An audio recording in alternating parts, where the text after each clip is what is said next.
Good evening. Now, I would like to introduce to you our speaker for tonight. His talk will be Finding God's Purpose in Our Trials. He is the parish priest of this parish, the St. Peter Parish, which is the Shrine of the Leaders. He is a family and life advocate, former director of the Family and Life Commission of the Diocese of Navaliches. He is active in social media and as a radio program. He is considered as a celebrity priest kasi marami daw siyang kilalang mga celebrities. So mamaya, pag nakilala na tayo, mas marami pa siya makikilalang celebrities.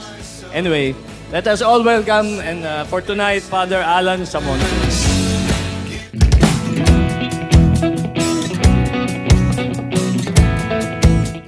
Salamat po sa pagbisita dito sa aming parokya, no, ng St. Peter.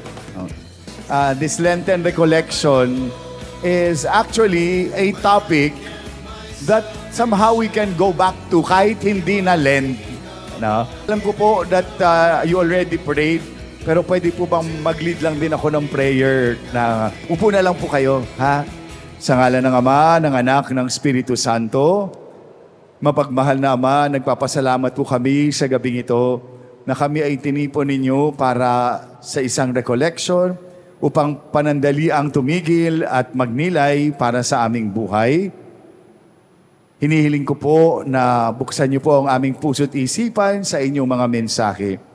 Sa isang espesyal na paraan, Panginoon, hinihiling ko po ang inyong paggabay sa akin bilang tagapagbahagi sa aking mga kapatid. Nawa ang mga mamumutawi sa aking bibig ay mga mensaheng nais niyo pong ipadala sa kanila. Hinihiling din po namin na samahan ninyo ang aming mga kapatid na papunta pa lamang po rito upang makadalo sa recollection pong ito. Naway, ilayo niyo po sila sa anumang kapahamakan. Lahat po ng ito hinihiling namin sa ngalan ng iyong anak, ang aming Panginoong Hesukristo, kasama ng Espiritu Santo, magpasawalang hanggan. Amen. No? Sa ngalan ng Ama, ng Anak, ng Espiritu Santo. Amen. Yan. So yung topic ko po ay Finding God's Purpose in Our Trials. No? Alam ninyo, yung Lent started nung Ash Wednesday. Hindi po ba? Yung Ash Wednesday. At nung Ash Wednesday ay nilagyan tayo ng mga abo sa ating noo. Di ba? At ang sinasabi nung pare ay sa alabo ka nagmula, sa alabo ka rin babalik. Alam niyo po, nung last Ash Wednesday dito, ang misa namin ay 5 a.m. to 10 p.m. every hour.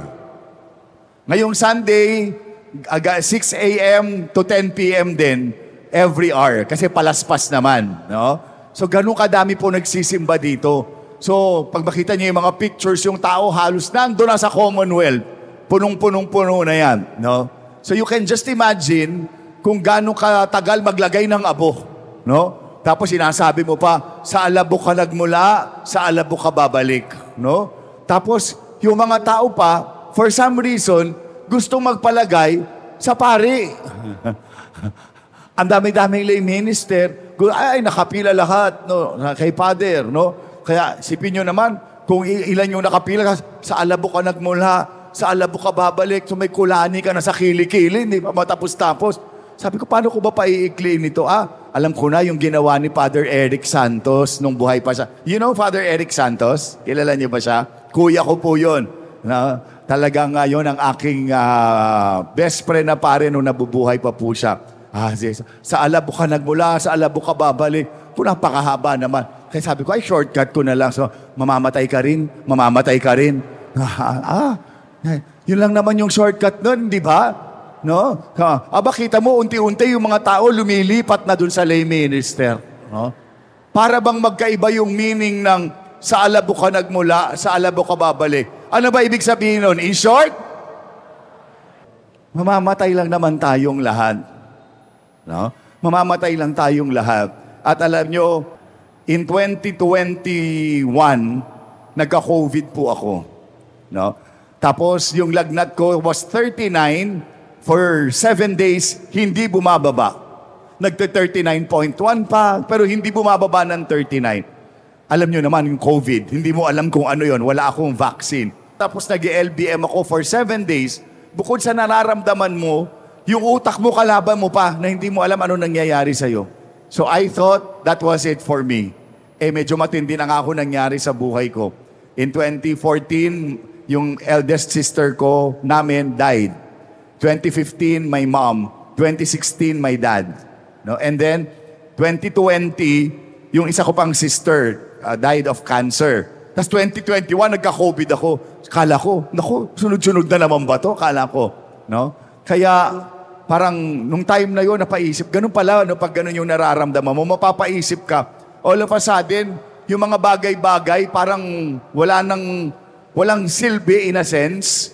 Halimbawa, sabi nila, magsuob daw ako. No? So, nagsusuob ako.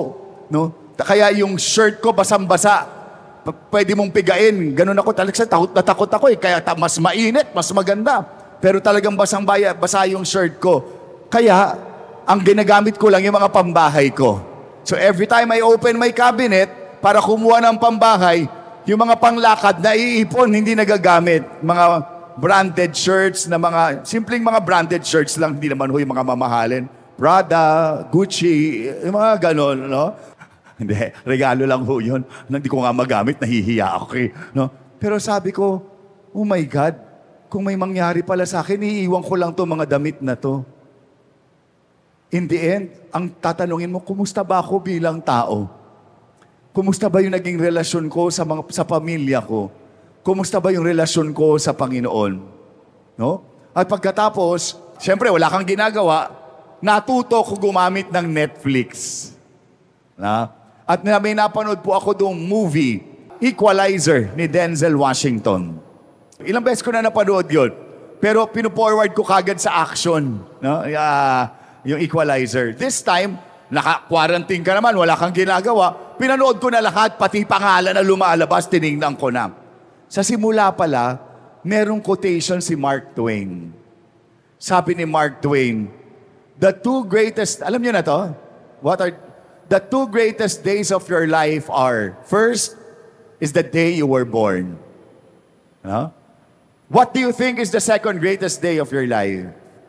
If the first greatest day of your life is the day you were born, what is the second greatest day of your life? What do you think? Yung may mga sumagot nga, the day you die. Sabi ko, di mamatay ka na. Ako, ayoko pa mamatay. That's not great for me. The second greatest day of your life is the day you find out why you were born. Alam nyo, kahit pari na ho ako, I began to ask existential questions. Sabi ko sa Diyos, oo nga no, bakit nga ba binuhay mo pa ako? Mamamatay lang naman ako. You have to show me my purpose. Dahil ikaw naglagay sa akin dito sa mundo. Kasi hanggat hindi mo pinapakita yung purpose ko, o yung reason ba't ako pinanganak, nagsasayang ako ng oras, nagsasayang ako ng panahon, nagsasayang ako ng energy, nagsasayang ako ng buhay.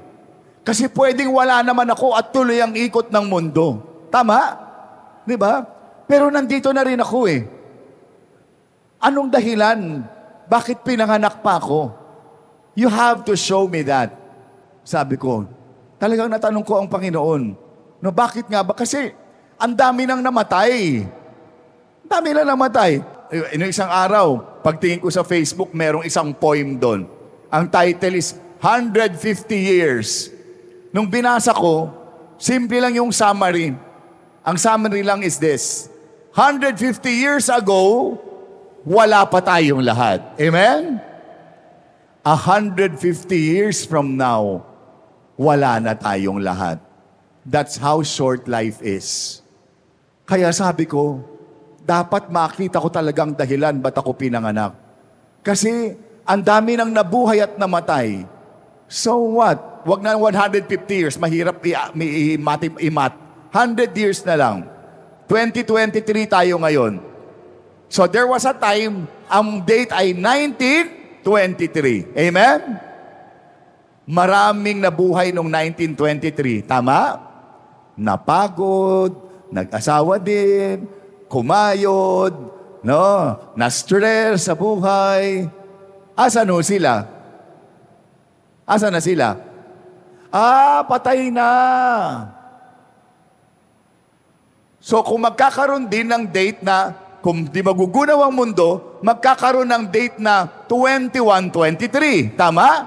That's 100 years from now. Kunwari, may talk uli dito na 2123, magtatanong yung pare, may kilala ba kayo nung 2023? Sino yon?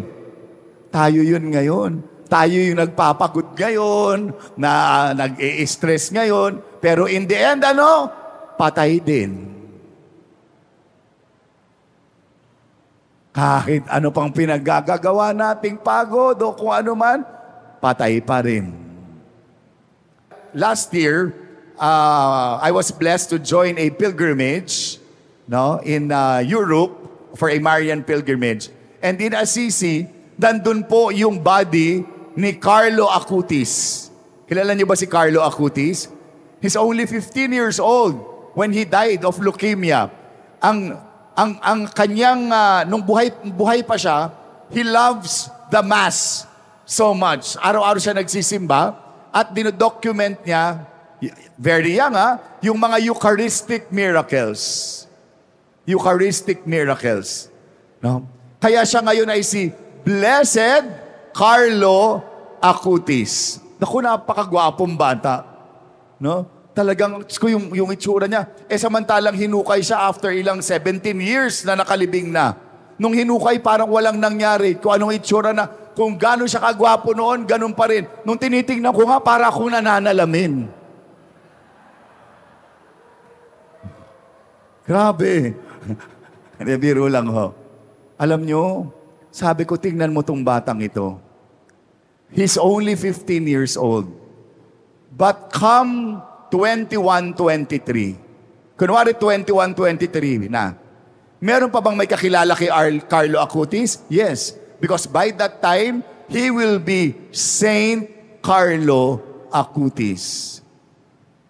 Ikaw na nakaupo dyan, meron pa bang may kakilala sa'yo? Palagay mo, by 21-23? Kung wala na, anong saysay ng pagpapagod mo ngayon?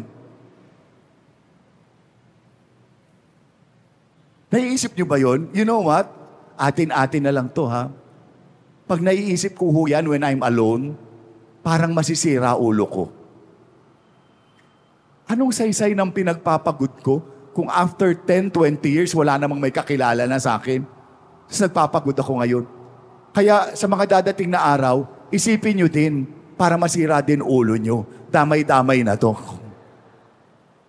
Diba? Para anong nagpapagod tayo? Kaya sabi ko kay Lord, Lord, you better show me kung anong dahilan bakit nilagay mo pa ako sa mundong ibabaw. Ayoko, marami nang nabuhay at namatay na hindi naman na naalala. Anong saysay na naging buhay nila? Napagod din sila. Oh? Kaya nga, sabi ko siguro magandang topic, if we are to find our purpose, it means everything in our life has a purpose. No? At isa doon sa hinahanapan natin parati minsan ng purpose ay yung mga pagsubok natin sa buhay. Finding the purpose of our trials. No? This is a very simple recollection. Very practical. No? First, why does God allow our trials and our problems?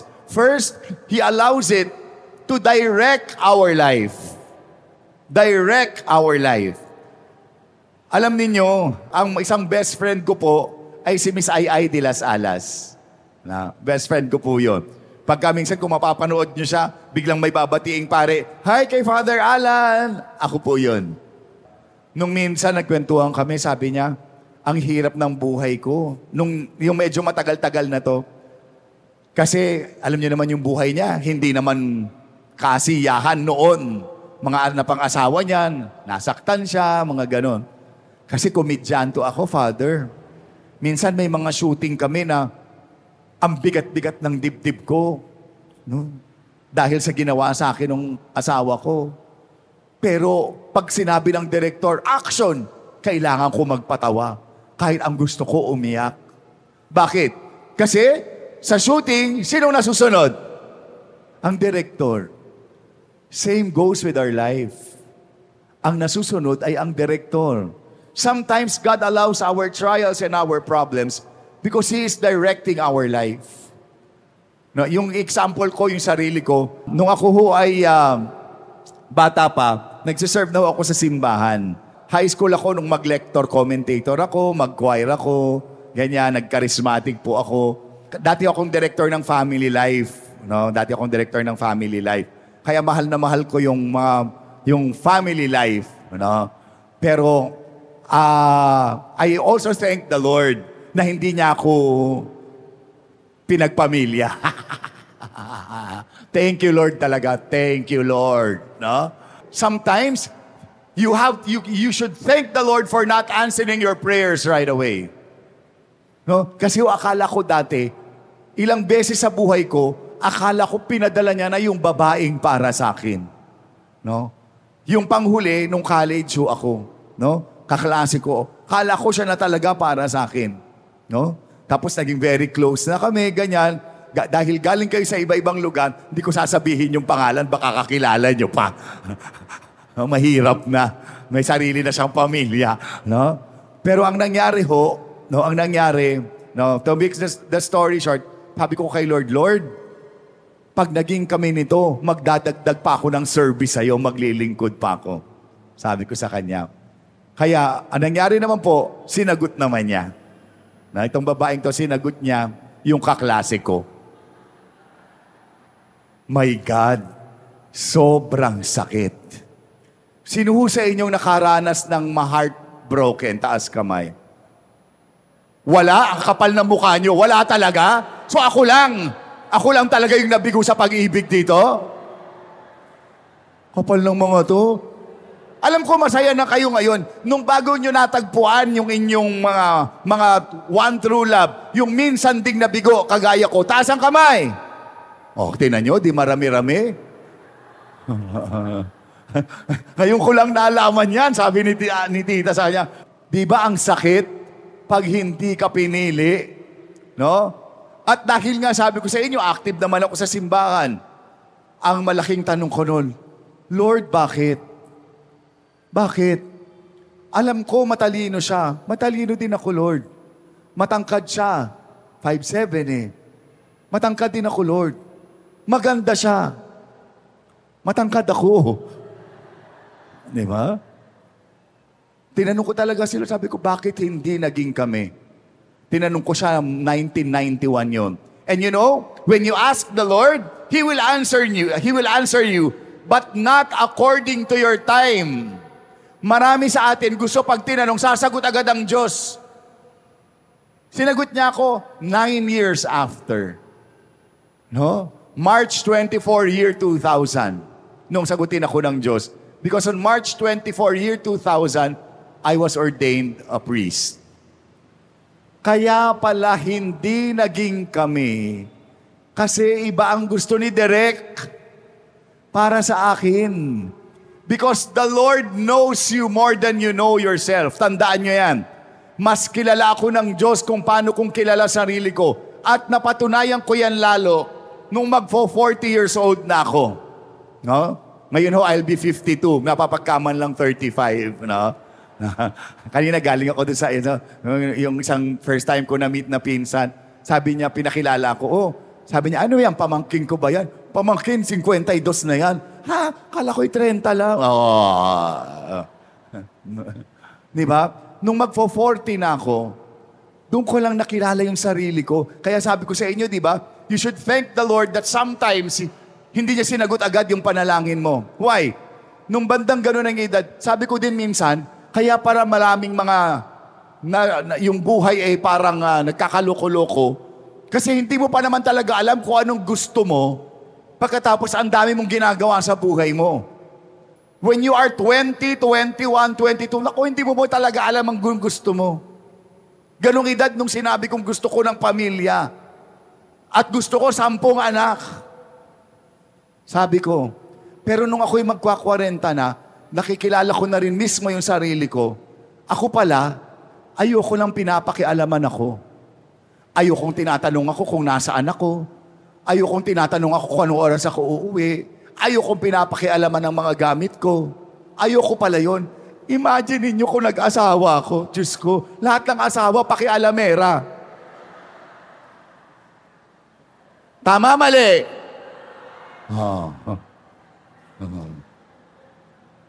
Kasi, kung hindi pakialamera yan, hindi yan asawa.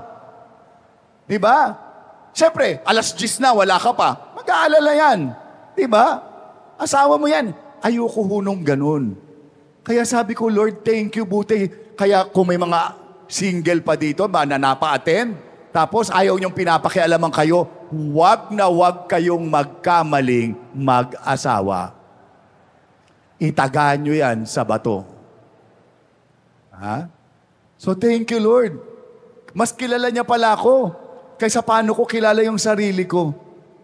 Oh, sabi ko, gusto ko 10 anak. No? Last year, kaming mga pare, nagpunta ng Mindoro.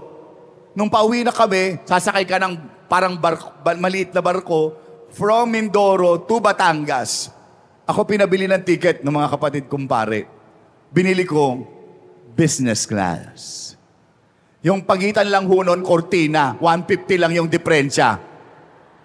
Pero sabi ko kahit na, gusto ko matulog nung 2 hours na from Mindoro to Batangas. Pasok kami. Doon sa maliit na area. Siguro kasa lang doon mga 15 tao. 5 kaming pare. No? Kung bakit na may sumabay sa aming mag-asawa, dala yung kanilang mga 3 taong gulang na anak. Yung buong 2 oras, yung bata, gusto kong pasakan ng medyas yung bunganga. Gigigil ako. And then bumalik sa akin, oh my God, isa lang tong batang ito, hindi ko kinakaya. Tapos gusto ko ilan? 10. Talagang mas kilala ako ng Panginoon. Kaso hindi mo naman agad, kabagay, kahit kayo naman, di ba? Yun ang pangasawa ninyo. Hindi nyo akalain nung araw-araw nyo ng kasama, ganyan pala. Minsan, tiisa na lang di ba? Nandyan na, ano pang gagawin ko? Di ba? But kaya the Lord allows our trials. And I'm sure you have your own stories to tell. Na kaya pala nangyari yun, iba ang gusto ng Diyos para sa akin. Sometimes the Lord allows our trials and our problems because He is directing our life. Second, sometimes the Lord allows our trials and our problems because He is inspecting us. First, ano yung first? Directing us. Second, He is inspecting us. What do I mean? Meron pong mag-ina, no, mag-ina. Yung kanyang daughter, pang-asawa lang, no, 3 years pa lang nakakasal. And then after 3 years, she realized hindi pala madali ang buhay mag-asawa. So many adjustments. Tapos yung 3 years nila, 2 na kagad yung anak. So hirap na hirap siyang mag-juggle ng time, ng budget, lahat-lahat. So punta siya sa nanay niya. Naghinga siya ng samaan ng loob ng mga dala-dala niya. Sabi nung nanay, ko na dinig yun na tong story na to. Sabi, halika nga anak, doon tayo magkwentuhan sa kusina. Sige nay, punta sila doon. Magsalang ka ng 3 kalan. Alam niyo na ba tong kwento na to? Magsalang ka ng 3 kalan, lagyan mo ng tubig. Sindihan mo yung apoy, yung 3 kalan, tapos yung unang kalan, anak, lagyan mo ng carrots. Yung pangalawang kalan, anak, lagyan mo ng itlog. Yung pangatlo, anak, lagyan mo ng kape. Hayaan natin kumulo, sige, magkwento ka. So, nagkwento si anak habang umiinit yung tubig na may carrots, itlog, at kape. After 30 minutes, kulong-kulong-kulo na. No, nagkikwento yung anak na, grabe ho, ang hirap na, ganito. 2 kagad yung anak namin, pero parang 3 anak ko dahil pati asawa ko, iniintindi ko. Sabi nung nanay, siya, hanguin mo na kung ano yung sinalang mo. Sabi nung anak, ano ba ito, nay? May paganto-ganto ka pa. Basta, kunin mo na yung carrots. Ano nangyari sa carrots na pinakuluan? Na dating patigas, lumambot. Sabi ni nanay, alam mo anak, may mga ganyang tao. Pagka dumaan sa kumukulong tubig ng buhay nila, suko agad. Ayoko na. Nang lalambot na. Parang carrots. Ganyan ka ba, anak? Sa mga pagsubok mo, ayaw mo na. Suko ka na, para kang carrots. Tapos sabi ng nanay, yung pangalawa, ika. Tingnan mo na yung ano. Ano nangyari sa itlog? Ayan, mas maganda yung kay Tito. Hard-boiled. Pag tumigas ang itlog, pangit pakinggan. No? Hard-boiled. Sabi nung nanay, ayan, anak, meron ding mga ganyang tao. Yung galit sa mundo, dahil sa mga pagsubok niya, tumitigas ang kalooban. No? Dahil sa mga pinagdaanan niya. Ganyan ka rin ba, anak? No? Tapos sabi nung nanay, yung pangatlo, sabi niya, so binuksan ng anak yung cover. Ano nangyari sa kape? Naaamoy nung anak, ang bango-bango kasi ang tapang nung amoy nung kape. Sabi ni nanay, pero anak, meron din namang mga tao. Yung kapag ka dumadaan sa mga kumukulong tubig ng buhay nila, kumakapit sila sa Diyos. At mas lalong bumabango, mas lalong tumatapak. Nasaan ka dyan sa tatlo, anak? Kayo, nasaan? Pag may pagsubok kayo. Ikaw ba yung nanlalambot? Ayoko na. Ikaw ba yung tumitigas ang loob? Yung galit ka sa lahat ng nangyayari sa buhay mo? O hindi? Itong pagsubok na to, this will make me even stronger. Because it will be the Lord who will strengthen me. Nasaan kaya tayo? No, minsan kahit sa community, ganyan. No? Yung mga, magkukwit na ako. Naku, ang dami hong ganyan. Nung bagong pari pa ako, nadadala nila ako doon sa mga ganyan nila. No? Sa sobrang bagito kong pari noon, napaiyak ako. Kasi parang yung mga tao walang kasiyahan, ginawa mo ng lahat, ang hahanapin nila yung kung ano yung kulang. Halimbawa, nag-celebrate kami ng piyesta. No? Ang feeling ko naman, ang ganda, ginawa naming lahat. Sinugod ako ng isang elder. Galit na galit. No? Tanong nyo, anong rason? Dahil hindi daw tumaan ang prosesyon sa tapat ng kalye nila. Tapos yung isa naman, lapit sa akin, bagong pari pa lang ako eh. Father, magkukwit na ako. Sabi ko, tita, bakit naman po? Hindi mo ba nakita? Kanina? Ano ho yun? Hindi mo nakita? Ano nga ho yun? No? Kanina, nung magpasalamat yung PPC chairman, hindi binanggit ang pangalan ko. Alam nyo, nung mas bata-bata pa ho ako, naku talaga namang hawig na hawig ko si John Lloyd Cruz. Nung bata-bata pa ako. Ngayon, nagkaedad na di ba? Kaya ang kamukha ko na ngayon si Joshua Garcia. Anyway, no? Ginawa ko na lang, tita naman, bago-bago ko lang ho dito, wag na ho kayong umalis. No, sige na ho, wag na. Nadaan ko sa pakyut. Sige, Father, pagbibigyan kita. No? Sige, ganon. Pero kung ngayong gawin sa akin yun, leche ka, lumayas ka na mabawasan na isang buwisit dito sa komunidad. Hindi lang natawag yung pangalan, magkukwit ka. Kay nino ka ba nag-quit? Kay nino ka ba tumango na maglilingkod ba? Sa akin ba? Kay nino? Di ba kay Lord? Pag nag-quit ka, kay nino ka nag-quit? Kay Lord. Kaya huwag kayo makaisip-isip mga quit-quit na yan. Lord, yung mga magkukwit, i-quit mo na rin yung buhay. Nobody is indispensable. Pag umalis ka, maipapadala si Lord, mas higit pa sa'yo. Hindi pa maramdamin. Ang hindi ko maintindihan, bakit ang dami-dami nagsaserve kay Lord, napakaninipis. Konting bagay, ayoko na. Minsan ganyan din tayo sa buhay natin, parang carrots. Parang itlog, tumitigas yung kalooban, pero sana, ang prayer ko, tayong lahat ay parang kape. Lalong tumitibay sa mga pagsubok. Alam ninyo, namatayan ako. Ate, mami, at daddy. Ang hirap po. Ang sakit. Yung human side ko din naman talaga. Sabi ko, Lord, bakit? Parang sabi ko, binigay ko na nga lahat. Nagpari na nga ako. No? Tapos, yung pala, wala palang exempted sa pain. Wala palang exemption. Kaya ako nang gigigil din minsan, yung mga iniwan ng asawa, tas hindi makamove on. No? Kung namatay, mas okay pa eh. Pero yung mga sumakabilang bahay, tapos nagmumukmuk. No? Ako parati kong sinasabi, yung mga nangiiwan, pag iniwan ka, you should praise and thank God dahil nawalan ng isang walang kwentang tao sa buhay mo. Tandaan niyo to, maraming mga naloloko, karamihan babae, hindi dahil martir ka, kung hindi, tatanga-tanga ka. Hindi mo kayang ipaglaban kung anong karapatan mo. Tiis-tiis ka dyan, o di magdusa ka. Tama, mali? Tama. Pero alam nyo, medyo matagal yung pain. Kaya, until may mapanood ho ako na isang nanay, si Mrs. Lorelai Go. I don't know if you've heard her story. Yung in-interview siya ni Jessica Soho, mga bandang February, March ata yun eh.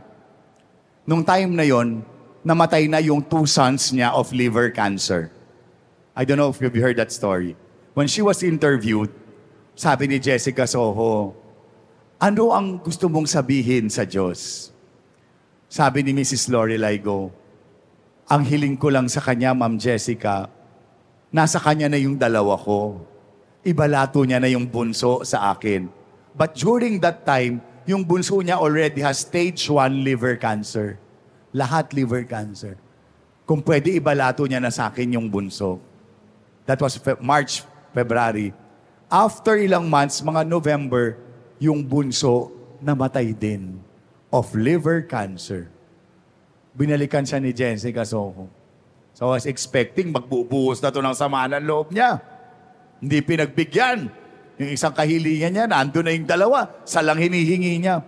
When she was interviewed, sabi niya ito, I have no right to question God. But I am hopeful and I know someday I'm going to meet my sons again. My God, para rin akong binuhusan ng tubig. Sabi nila, isa na daw sa pinakamasakit na pwedeng maranasan ng isang tao, lalo na sa nanay, ay yung ikaw ang maglibing ng iyong anak. Si Mrs. Lorelai Go, not 1, not 2, 3 anak ang nilibing niya. Pero anong sabi niya? I have no right to question God. I am hopeful that someday I'm going to meet my sons again. Sino ngayon ako? Parang ako naman ang sasabihan ni Mrs. Lorelai Go. Ikaw nga, yung nanay mo 71 na Yung tatay mo, 71 na Yung anak ko, 28, 27, 24. That made me stronger. Ikaw, na nakaupo dyan, anong nirereklamo mo sa buhay? And the truth is, aminin man natin o hindi, karamihan, if not all, of our trials and our problems is of our own making because of our wrong decisions in life. Tapos dahil wala ka nang masisi, ang Diyos ang sinisisi mo. Bakit niyo ko binigyan ng ganyang asawa? Hindi nga yan yung ibibigay ko sa'yo, nagmamadali ka. Tapos magre-reklamo ka? Sino may mga asawa na dito? Taas ang kamay. Sino sa inyo ang pinilit lang mag-asawa? Taas ang kamay. Takot kayo makita ng asawa nyo na nagtataas kayo ng kamay. Second question, sino sa inyo ang hindi siya ang pumili ng mapapang-asawa niya? Ipinilit lang sa kanya. Taas ang kamay. Lalong nakakatakot magtaas ng kamay dyan. Ibig sabihin, una, kayong nagdesisyon na mag-asawa. Pangalawa, kayo ang pumili ng inyong Anong karapatan niyong magreklamo sa asawa niyo na napunta sa inyo? Sige nga, sagutin niyo ako. Unang-una, sino nagsabi sa inyong mag-asawa kayo? Hindi ko problema yun. Kasi pinili kong hindi. Kahit sa mga anak. Problema ko ba? May problema ba akong anak? Wala rin. Kasi yun yung dinesisyonan ko. Kayo kung ano man ang estado ng buhay nyo, kayo nagdesisyon yan. Tama? So wala kayong ibang pwedeng sisihin kung may pinagdadaanan kayo. Hindi niyo pwedeng sabihin, bakit ganito yung asawa ko, Panginoon? Ikaw ang pumili dyan. Ang dami-daming pwede mong pagpilian, yung papinili mo. Oh. Sinong may kasalanan? Eh di ikaw. Karamihan ng trials natin, tayo ang may gawa because of our wrong decisions in life. Kaya sabi ni Rick Warren, never trust your feelings. Always trust the wisdom of God. Sipin nyo, 3 beses na feeling ko, ito na yung babaeng para sa akin. Buti na lang, I did not trust my feelings. I trusted in the wisdom of God. Kung ano ang plano niya para sa akin. Otherwise, isa rin akong naninisip, at ganito yung buhay. So, anong pinagdadaanan nyo? Ang matindi pa nga nito, yung mga dapat sana pwedeng magreklamo sa Diyos, sila yung hindi nagre-reklamo. And I always use this person for this example. Fatima Soriano. Kilala niyo ba si Fatima Soriano? Ha? Ganda kumantang bata. Pero pinanganak siyang bulag. Pinanganak siyang may kidney problem na. Ganun yung problema niya. So kung merong may karapatang magreklamo, pwedeng siya, di ba? Ano kasalanan niya? Pinanganak siya, gano'n na. Pwede niyang sabi, bakit mo ko pinanganak ng ganito? Pwede niyang gawin yon, amen? Pero nadinig niyo na ba yung kanta niya? My suffering is my offering. I am offering all my suffering. And if ever there will be more trials and more pains, I will gladly offer them again. Not just offer them, but gladly offer them again.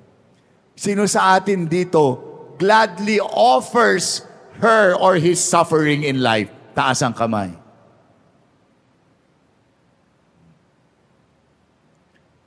Diba? Eh si Fatima Soriano, siya dapat yung magreklamo sa Diyos. Pero wala. And if ever there will be more trials and more pains, I would gladly offer them again. Oh, nakita ko, meron tayong ilang mga kabataan. Maganda tong example na to. Dati ho, wala pa mga senior high. 4th year high school, gagraduate na. Di ba? Nagbigay kami ako ng recollection dyan sa Pasig, sa isang school dyan. So, nung gabi, may sharing yung mga graduating students. So, nag-share sila. Sabi nung, yung mga sharing ng mga 4th year high schools, hindi ako mahal ng mama ko. Hindi niya ako pinapayagang mag-party. Mga ganon.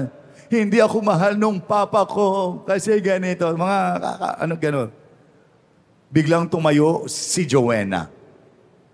Nagkwento siya ng buhay niya. Yung nanay niya, ang pangarap, makapunta ng Amerika. So ang ginawa ng nanay niya, nakipag-penpal. Hindi na uso ngayon yun. No? Panahon nyo yun. Natin yun. Sino kung alam pa yung penpal? Yung maghahanap ka ng song hits, tapos sa dulo may mga foreigner, susulatan mo yun. Yung mga bata, hindi na alam yun. Kasi dating app na ngayon eh. No? Susulatan mo yun, yung Amerikano o kung ano mang gusto mong lahi. Aantayin mo kung sasagot din sa'yo. So yung nanay niya, may nakasagutan na gano'n na Amerikano. Sabi nung Amerikano, kukunin niya yung nanay niya. Doon na sila bubuo ng pamilya sa Amerika. Eh kaso yung nanay niya pala, may boyfriend ding Pinoy. Eh yung Pinoy, nabuntis yung nanay niya. So, hindi na tinuloy ng Amerikano. No? Ang pinanganak, si Joanna. Kinukwento ni Joanna, she was 5, 6 years old. When you're 5 or 6 years old, hindi mo na maaalala mga nangyari sa iyo niyan. Unless it is very traumatic. Naaalala niya pa, 6 years old siya. Tuwing makikita daw siya ng nanay niya at mainit ang ulo. Wala siyang ginagawa, mainit lang ang ulo. Ilalagay siya sa sako. Tatalian yung sako at hahampasin ng walis tingting. One time, tinali siya sa puno. No? Pagkatapos, 3 hours siya doon, kinakagat siya ng mga langgam. Minsan, natabig niya yung refrigerator. Sabi daw sa kanya noong nanay niya, hindi mo ba alam na mas mahal pa ang halaga niyan kaysa sa buhay mo? Ang pinakamatinding ginawa sa kanya, siyempre bata, nagkakamali. Hindi ko alam kung anong nagawa niya, tinali yung kamay niya sa likod. Tsaka yung paa niya. Tapos, nilagay daw siya sa imbakan ng ipa. Nilagay siya doon for 3 days, hindi siya pinakain. On the 4th day, dinalan siya ng pagkain, pinakain siya, pero hindi tinanggal yung tali. Pero gutom na daw siya. So kumain siyang para siyang aso. Alam nyo, yung mga kaklase niya na, hindi ako mahal ni Mami, dahil hindi ako pinapayagan niya. Lahat nakanganga. Nung kinukwento niya yung nangyari sa kanya. Tapos sinundan niya ng ganito, kaya kayo, mamahalin niyo ang magulang ninyo. Kasi ako, kahit ganun ang nanay ko, mahal na mahal ko si nanay. Kung wala siya, wala rin ako. Sabi niya. Sabi ko, naku, itong si Joanna ang kape. Hindi ito carrots, hindi ito itlog, kape ito. Naisip ko nga kung sa akin kaya ginawa yon. Yun din kaya sasabihin ko din siguro sa classmate ko, kaya kayo, mahalin niyo yung magulang niyo. Kasi ako, mamaya, susunugin ko na siya. Hayop siya. No? Grabe. At eto pa, kaya gustong-gusto ko si Joanna. Ganon ang pinagdaanan niya. Alam nyo, kung may pwedeng magreklamo, kung masira ang buhay ng batang ito, I cannot blame her. Tama? Ikaw ba dumanong ganon? But she graduated valedictorian. At scholar siya ng buong college. Right now, siya na bumubuhay sa kasi yung nanay niya totally iniwan na sila. So siya ang bumubuhay ngayon sa 2 kapatid niya. Maganda ang trabaho dahil nag-aral ng mabuti. Nung kinuha ko siyang mag-talk sa isang parokya ko dati na mahirap lang yung parokya, tuwan-tuwa ako, sinabi niya yung mga kabataan, sabi niya, kaya kayo, kahit ano pang nangyaring masasakit sa buhay ninyo, wala kayong karapatang sirain ang buhay nyo dahil binigyan tayo ng Diyos ng karapatang piliin parati kung anong mabuti at tama sa buhay. Mapalakpak yung tenga ko. Ayan, paggalitan mo yung mga yan ng mga 16 nakikipag-boyfriend ng mga iba. Minsan nanggigigil ako. Merong TikTok na kita mo yung bata, mga 13 lang, 14. Biglang, wow, this is my boyfriend. Tapos yung boyfriend biglang ngayayakapin pagkahalikan. Kung kayo magulang noon makita nyo, sige nga. Sinasabihan ko, yung mga kabataan na nandito, na hindi naman dumadanas ng ganon sa magulang nyo, pag hindi kayo naging valedictorian, kayo ang nagkulang. Baka wala kayong ginawa kung di mag-TikTok. Baka wala kayong ginawa kung di mag-cellphone. Si Joanna, kung tutuusin, kung nasira ang buhay niya, hindi ko siya masisisi. Pero hindi niya ginawa yon. Pinili niyang mas maging mabuting tao. Yun ang kape. Yung iba, no? Pagka kung ano-ano nangyari sa buhay, sinisi yung nanay ko kasi, yung tatay, oh no. Ikaw ang gagawa ng sarili mong buhay. Wala kang karapatang sisihin ang magulang mo. May sarili kang pag-iisip. Meron nga ako nabasa ngayon sa Facebook Isang bata na taga-probinsya, magsasaka yung tatay, pero pinag-aagawan ngayon ng 23 universities all over the world. So hindi mo pwedeng sabihin na mahirap lang kami kaya hanggang ganito lang ako. No. Nasa sayo yan kung anong priorities mo sa buhay. Ikaw ang gagawa ng sarili mong tandaan. Kaya nga ako'y inis na inis eh. Kasi tumambay ka dyan sa office namin. Dito po sa office, buong araw, maghapon. Ang daming hihingi ng tulong. Panggatas po ng anak ko. Kitang-kita mo, ang bata-bata pa. Lalandi-landi ka pagkatas hindi mo kayang panindigan. Sorry po. Di ba? Hirap na nga buhay nyo eh. Mag-aasawa ka pa ng maaga. Wala ka pang kakayahan ng mag-aasawa ka, titira ka din sa mga magulang mo. Ang daming ganon.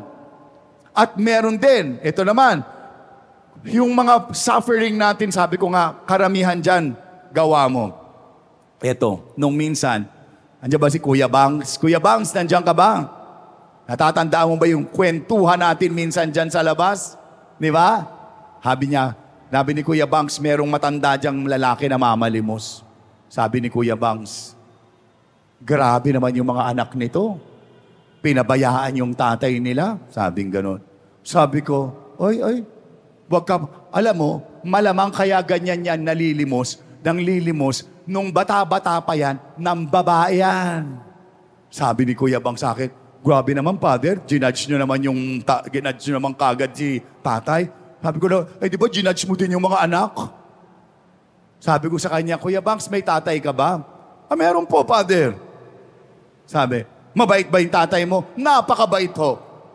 Kung kunwari, maghirap kayo ng todo-todo, hahayaan mo mamalimos ng ganyan? Ay, hindi po. Exactly. Kung yung tatay mo naging mabuting tatay, hindi mo hahayaang mamalimos yan. Kung sakali mang kailangang mamalimos, ako ang gagawa nun dahil naging mabait ang tatay ko. Nagets niyo yung point ko? Nung mamatay yung daddy ko, grabing iyak ko kasi yung daddy ko, sobrang mabait na tatay. Gaano kabait, no? Sample lang. When I was 7 years old, now my dad was chief accountant then. Now he worked for a Saatchi & Saatchi advertising. No? When he was chief accountant, he was sent to New York, no, for a seminar or something. He was supposed to stay there for 2 weeks. No? Umalis siya ng Sunday, no? So 2 weeks siya dapat mawawala. Akalain niyo Thursday nasa bahay na. Di sabi ng mami, lahat kami gulat, hindi nagpasundo. Sabi ng mami ko, ano ginagawa mo dito? Akala ko 2 weeks ka. Sagot ng daddy ko, Diyos ko, 2 days lang yung seminar. After ng seminar, pinaribok ko na yung plane ticket ko. Sabi ng mami ko, sana nag-enjoy ka na muna doon. Sayang naman yung mga first time mo sa New York, sana nag-enjoy ka muna. Sabi ng daddy ko, walang drama ha. Sumagot lang yung daddy ko, paano naman ako mag-enjoy? Hindi ko naman kayo kasama. Yun ang tatay. Yun ang tatay. Pero bakit ang daming walang yang ama na nag-e-enjoy ng hindi kasama ang kanyang pamilya? How can you enjoy without your family? Doon ko natutunan sa tatay ko na ang magiging kaligayahan mo na pala pag nagkapamilya ka na ay mismong ang iyong pamilya. At parating kulang pag wala sila. Tanong, ganun ba lahat ng tatay? Kayo na sumagot. Kaya naman nung magkasakit ang daddy ko at magkasakit ang mami ko, lahat kaming anak nakapalibot sa kanila. Alam nyo yan, may mga nagkakasakit na matatanda, nagtuturuan yung mga anak, ikaw na muna ngayon, may trabaho pa ako. O pagpapasa-pasahan. Nagagalit na yung asawa ko. Doon na muna sa'yo si tatay. Doon na muna sa'yo. Pagkaganyan, ako. Ibig sabihin, tapos nung hindi namatay nga daddy ko, nakita ko ng mga kaibigan ko kung paano umiyak nung namatay yung daddy. After 2 weeks, yung isang kaibigan ko namatay din yung tatay. Tinext ko, condolence kapatid. Tumawag. Sabi niya sa akin, Pads, tulungan mo naman akong umiyak. Sabi ko, bakit? Hindi ako makaiyak eh. Kita-kita, iyak ka ng iyak nung mamatay daddy mo. Ba't di ka umiyak? Paano ko iiyak? 3 pamilya niya ang tatay ko. Iniwang kami niyan. Sabi ko, di alika, mag-iinuman tayo. Namatay na yung tatay mo. Ang sakit nun. Minsan ka lang mamamatay, ganun pa naaalala nung anak mo. That is very painful. That is very painful. Buti na lang, mukhang lahat ng nandito ngayon na lalaki, mukhang mga never ng babae. Sometimes, God, ano na yung pangalawa? Inspect us. So sometimes, the Lord is just inspecting you. Itong anak kong ito, pag dumaan ng pagsubok, ano ba to? Susuko na? Titigas ang loob? O parang kape na lalong titibay? At magiging inspirasyon sa iba. Next, sometimes God allows our trials and our problems to correct us para itama tayo. No? Minsan, meron isang mabait na tatay. No? Mabait na tatay. Kaibigan, sinento sa akin to ni Brother Bo Sanchez. Sabi niya, yung tatay talagang ulirang ama. Minsan lang, dayaya ng mga kaopisina na mag-inuman after work. Kaso nung mga lasing na, pumunta sa isang lugar, tapos nagbayad ng babae. Alam niyo na, ganon. No? So, konsensya siya na nagawa niya yon. Hindi pa natapos doon.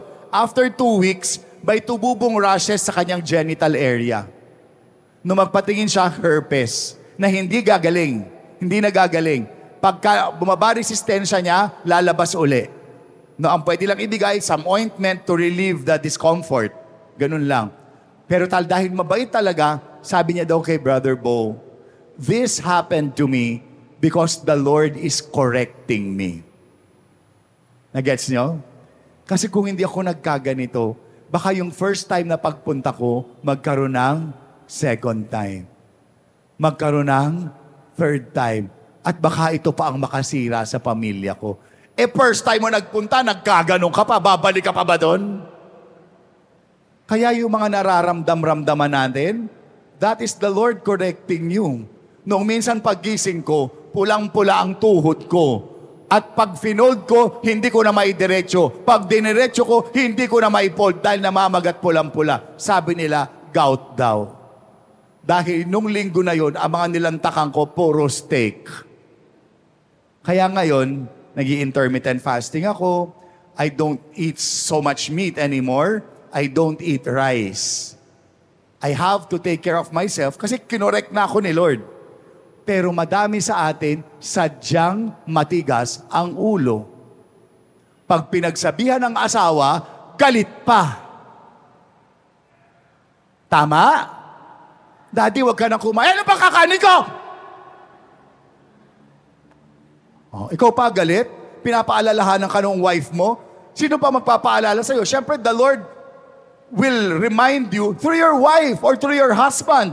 Tapos pag sinabihan ka, galit ka. Kaya yung mga pagkahunagalit sa inyo yung asawa nyo, Daddy, wag ka nang kumain niya. Ano pa kakanin ko? O di sige, mamatay ka na sana. No. Pinagsasabihan ka para humaba buhay mo, ikaw pa galit. Maraming ganun, matigas ang ulo. Kino-correct na ng Panginoon. Ano yung pagko-correct niya? Mataas na sugar mo, di ba? Pero soft drinks ka pa rin ng soft drinks. High blood ka na, di ba? Pero sige, kain ng lechon. At anong rason mo? Gamot naman eh. When the Lord corrects you, you better listen. Otherwise, something worse might happen to you. Handaan nyo yan. So, may pinagdadaanan ba kayo ngayon sa buhay? Sakit ba yan? Ano ba yan? Tingnan ninyo. Baka kinokorek lang kayo ni Lord. And lastly, sometimes God uses our trials and our problems to protect us. Lahat ek. Direct, inspect, correct, protect. Yung protect, in layman's term, is blessing in disguise. No, meron pong isang lalaki na yung kanyang sinasakyang barko nalubog, nasagip siya. Siya lang yung nakaligtas sa isang island. So, for every day he was praying na may dumating na rescue team pero wala. After 3 months, nakagawa na siya ng kanyang tinitirhan out of the leaves of coconut. No, tapos nung minsan, naghahanap siya ng pagkain niya, nasunog yung kanyang tinitirhan. So, kuha siya ng tubig, pinapatay niya. But it's too late already. Too late. So natupok yung kanyang tinitirhan. Kaya galit na galit siya sa Diyos. Sabi niya, bakit ka ganyan? Ilan buwan na ako nagdadasal sa iyo na ma-rescue ako. Hindi ka nagpapadala. Tapos ngayon itong tinitiran ko, pag umuulan at umiinit, kinuha mo pa sa akin. Iyak siya ng iyak. Nakatulog siya sa pag-iyak niya. After mga 2 hours, nagising siya maingay. May dumadating na mga speedboat. Sabi niya, ay salamat, thank you, dumating na kayo, marirescue na ako. Paano nyo nalaman na may tao dito? Sabi nung rescue team, Sir, nakita po namin yung ginawa nyo na smoke signal. Siya ba gumawa nun? Di ba sinisisi niya nga yung Diyos? Sometimes God uses our akala mong trial or problem to protect you or to save you already. Nangyayari yon. It's what we call blessing in disguise. At buong buhay natin, hanggat buhay ka, may trial. Tandaan niyo yan. Sino ho gusto ditong mawala na ng trial? Taas ang kamay. Pwede naman. Babaho kayo sa baba. May kolumbaryo kami doon. May kolumbaryo kami. Yung mga nandun sa kolumbaryo, wala na hong trials yun. Sila na lang ang walang trials. Kaya ingat kayo ng pagsabing, Lord, ayoko na ng mga pagsubok na to. Baka bukas kunin yung pagsubok mo. Kaya lang, nandun ka na sa kolumbaryo. That's the only way. Kaya nga sinare ko to, somehow, when you undergo, sometimes your trial is not even for you. It is to teach other people. Na, kagaya ko, nung namatayan ako, I think, and I would like to believe, that I became a more effective preacher when it comes to death. Kasi nung hindi pa ako namamatayan, lutang yung homily ko about kamatayan. Pero ngayon, pag nagsisermon ako tungkol sa kamatayan, alam na alam ko dahil pinagdaanan ko. I experienced that trial not for myself, but so that the Lord can use me to serve other people. Sometimes your trial is not even for you. It is for the Lord to use you to serve other people. Kaya sana, in the coming days, in the coming years, may mga trials pa rin tayo. Tingnan ninyo, nasaan doon sa 4 na yon. Imposibleng wala. It is not without a purpose. Sabi ko nga, when the Lord allows it to happen, something good will come out of it. You just have to wait. Di ba sabi ko sa inyo, namatay yung mami at daddy ko. 2015, 2016 yon. No? You know, yung night before, yung last night namin with mom and dad, full concert kami. My brother is with the Philippine Madrigal Singers. No, siya ho ang manager ngayon ng MADS. Si Alfred Samonte. Baka may kakilala, meron sa inyo may kakilala sa kanya. No? My niece is with Power Dance ni Douglas Nieras. Na he's now part of the cast of Huling El Bimbo. No? I'm part of the dating 6 Priests in the City, if you know the group. Nagko-concert po kami. Small venues lang naman. Araneta Coliseum, MOA Arena, yung mga ganon. No? Kaya nung gabi ng last night ni Mami at ni Daddy, full concert kami. We gave them such a beautiful tribute. Kaya yung mga nandoon para makiramay, sabi nila, Father, pag namatay ako, gusto ko ganyan din. I want a celebration of life, sabi nila. Looking back, sabi ko, oh my God, kung namatay ang Mami at Daddy ng pandemic time, hindi namin magagawa yon para kay Mami at kay Daddy. Mamamatay lang din naman talaga naman sila. Tama? At least, we were able to give them the proper tribute that we wanted to. Nagets nyo? Nabigay. That time, hindi ko naman alam na pagkaka-pandemic nung masama loob ko. Pero si Lord, alam na. Alam niya lahat eh. Di ba? Gusto niya na mabigyan namin ng ganun tribute ang Mami at Daddy. No, kaya ngayon, binabalikan ko. Sipin niyo kung nangyari yun ng COVID time. Kami-kami lang yung nandun.